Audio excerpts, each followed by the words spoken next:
Assalamualaikum warahmatullahi wabarakatuh.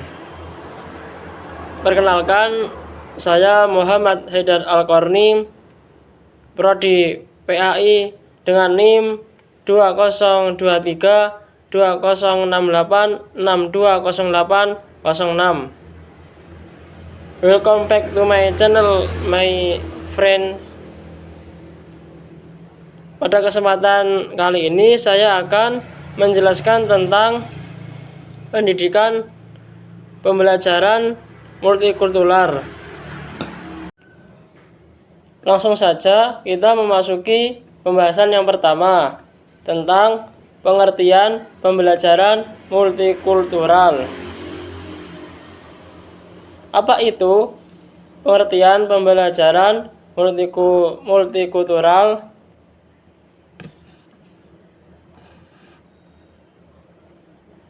Pendekatan pembelajaran multikultural merupakan cara yang digunakan guru untuk mengintegrasikan nilai-nilai keberagaman budaya, agama, suku, bahasa, dan latar belakang yang berbeda ke peserta didik ke dalam proses pembelajaran. Salah satu model yang paling banyak digunakan adalah model yang dikembangkan oleh ilmuwan James A. Banks.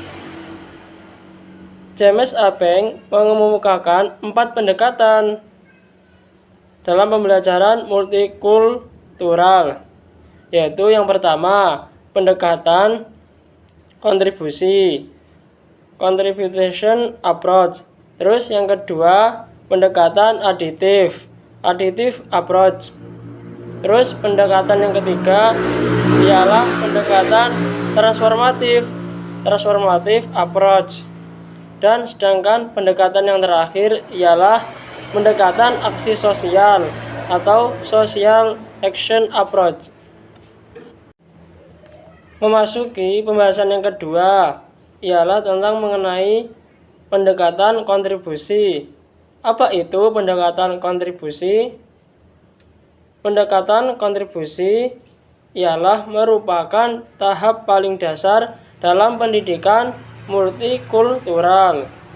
Guru memperkenalkan keberagaman melalui tokoh, hari besar, tradisi, pakaian adat, makanan khas atau minuman khas, atau peristiwa penting dari berbagai kelompok budaya yang berbeda, tanpa mengubah struktur kurikulum yang sudah ada. Pendekatan ini bertujuan menumbuhkan pengenalan dan penghargaan terhadap keberagaman sejak dini, jadi tidak ada saling ejek-mengejek.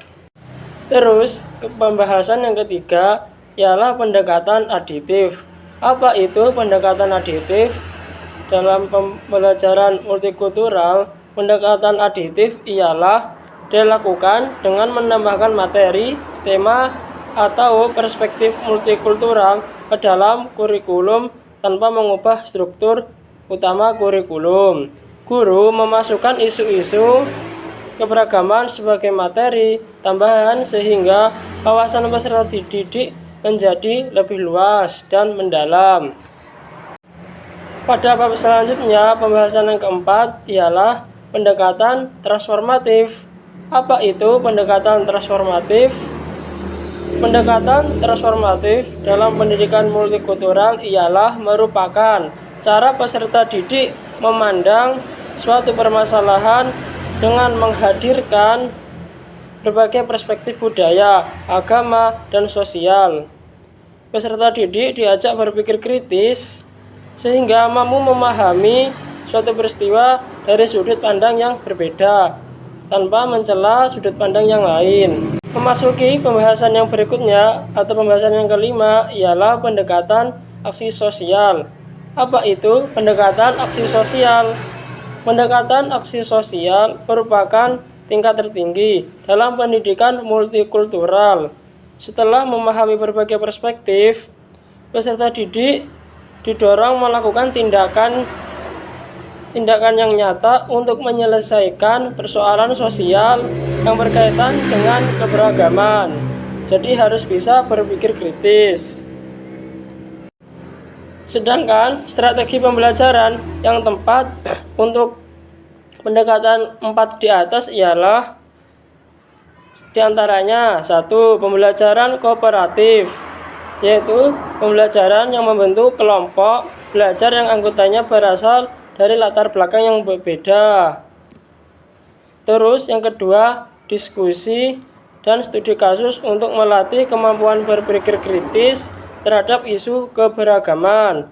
Terus berikutnya ialah Project Based Learning atau PJBL, melalui proyek yang menumbuhkan kepedulian terhadap masyarakat yang majemuk tanpa mencari kesalahan orang lain. Memasuki tahapan yang terakhir ialah atau kesimpulan.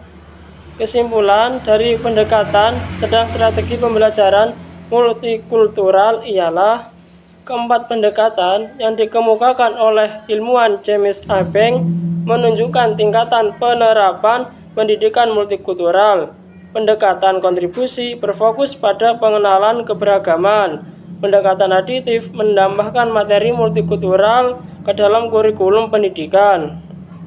Pendekatan transformatif mengembangkan kemampuan berpikir kritis melalui berbagai perspektif, sedangkan pendekatan aksi sosial mendorong peserta didik mengambil tindakan yang nyata dalam mewujudkan kehidupan yang damai, adil, dan menghargai keberagaman. Dalam pembelajaran PAI, keempat pendekatan tersebut sangat relevan untuk membentuk peserta didik yang religius, toleran, moderat, dan memiliki kepedulian sosial. Demikian pembahasan dari saya, kurang lebihnya saya mohon maaf. Dan sekian, terima kasih teman-teman. Jangan lupa like, share, and subscribe. Demikian presentasi dari saya. Kalau ada kurang lebihnya saya mohon maaf. Jangan lupa untuk like, subscribe, dan share. Sampai jumpa di lain kesempatan.